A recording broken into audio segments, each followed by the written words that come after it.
Blessed is the man that walketh not in the counsel of the ungodly, nor standeth in the way of sinners, nor sitteth in the seat of the scornful.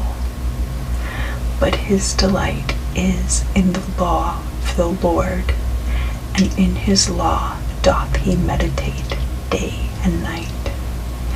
And he shall be like a tree planted by the rivers of water, that bringeth forth his fruit in his season. His leaf also shall not wither, and whatsoever he doeth shall prosper. The ungodly are not so, but are like the chaff which the wind driveth away. Therefore the ungodly shall not stand in the judgment, nor sinners in the congregation of the righteous. For the Lord knoweth the way of the righteous, but the way of the ungodly shall perish.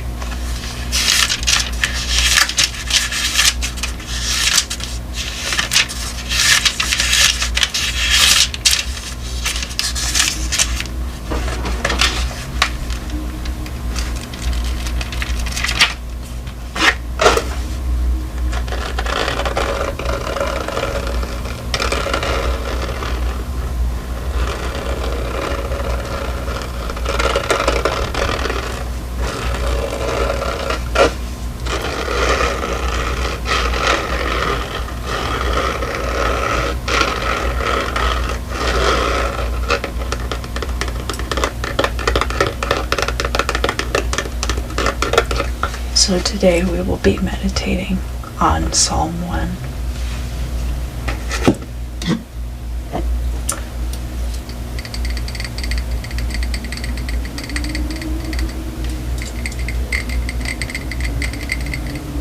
Psalm 1 is useful to diminish the strength of an enemy, turn away from harmful associations, and protect you from those who wish to harm you.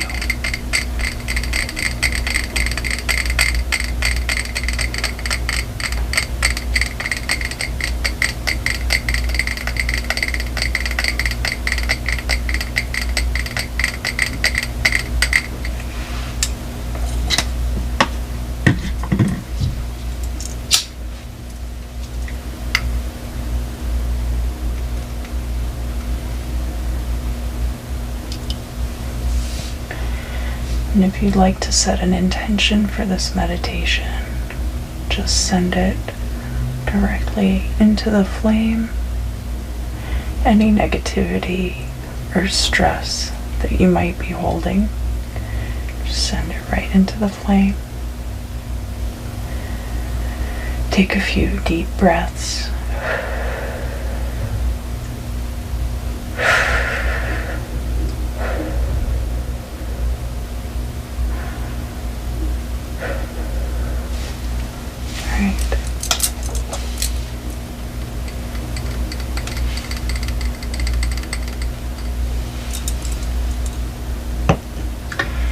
You are standing with a close friend at a trailhead leading to a mountain pass. One of the trails is 5 miles long and winds up to the peak of the mountain before slowly sloping down to the valley below.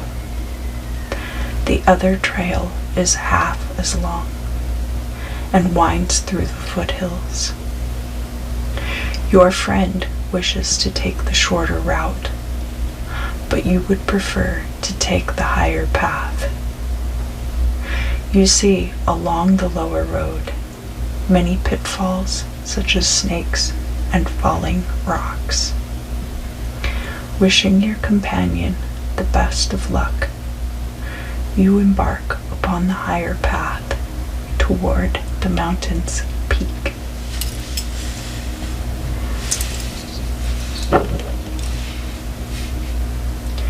This journey reminds you of a time when your friends were encouraging you to do something against your better judgment. Now, think back for a moment. How did you respond to that circumstance? Did you stick to your moral and ethical code? Did you allow your friends to negatively influence your judgment? Was there anyone else involved in that situation who agreed with your stance and supported you?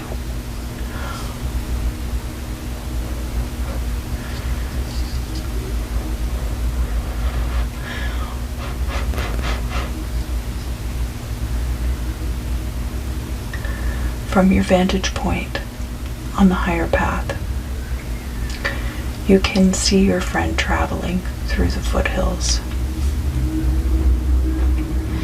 They travel at about the same speed as yourself, because while your path is clear, theirs is overgrown with vines which must be cut away to proceed, and boulders which have fallen from the mountainside above jut out into the path.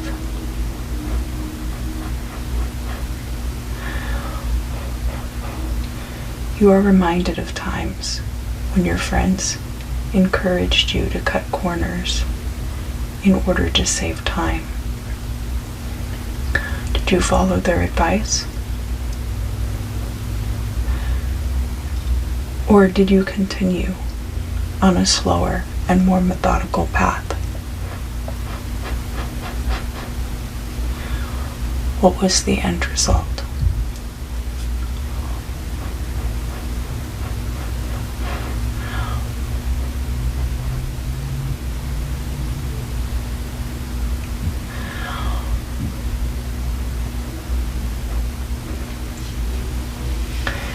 Down below, on the lower path, you can see that your friend has taken up the company of some fellow travelers.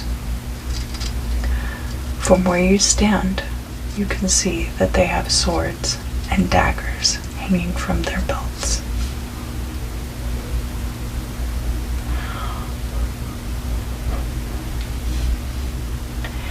You would like to warn your friend or help them, but all you can do is watch. In what other instances have you seen a friend go down a dangerous path? Were you able to warn or help them?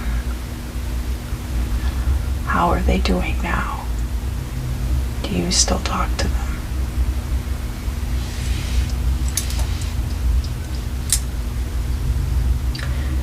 As you approach the summit, you take a deep breath of cool, crisp mountain air into your lungs.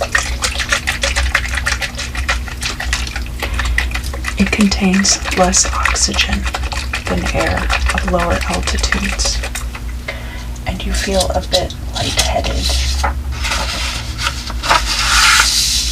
and winded as you continue.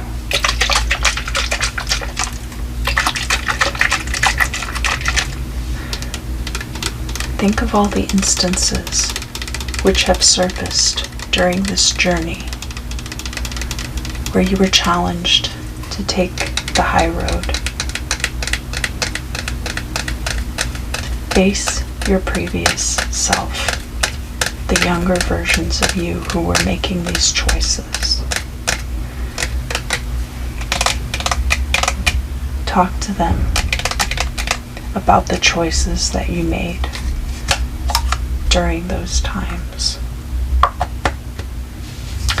If you feel guilt or remorse over any of the decisions from your past, take this time to forgive the person you were when you made that choice.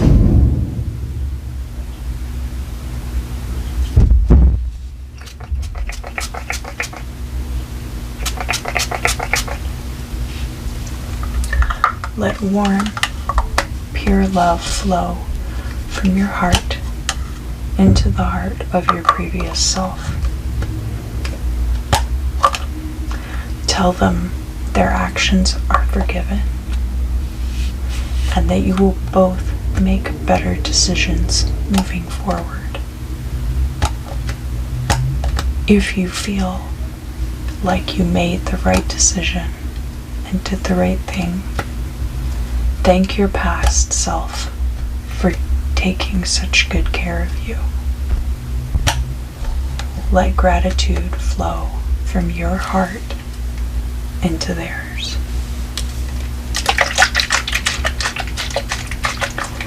The sun is hanging very low in the sky now. You have been traveling all day and are now approaching the village at which you have agreed to meet with your friend. You enter the meeting spot, which is a small coffee house, and warm tea is brought to you. Before long, your friend enters and sits down at the table. Their clothes are tattered and dirty. Their hands, arms, and face are sweaty and grimy and bear many small cuts and scratches. You ask about their journey. They tell you about their many trials and state that they wish they had traveled on the path with you. You embrace your friend and tell them how grateful you are to share their company once again. Remember, it's okay not to be perfect. You just have to try your best.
Beatus vir qui non abiit in consilio impiorum, et in via peccatorum non stetit, et in cathedra pestilentiæ non sedit, sed in lege Domini voluntas eius, et in lege eius meditabitur die ac nocte, et erit tamquam lignum quod plantatum est secus de cursus aquarum, quod fructum suum dabit in tempore suo, et folium eius non defluit, et omnia quaecumque faciet prosperabuntur, non sic impiae, non sic, sed tamquam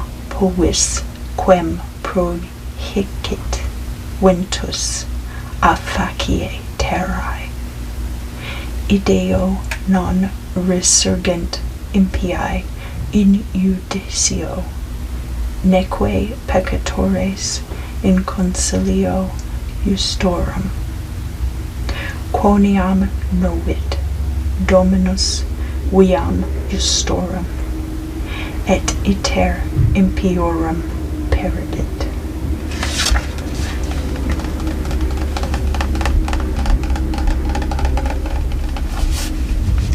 Amen.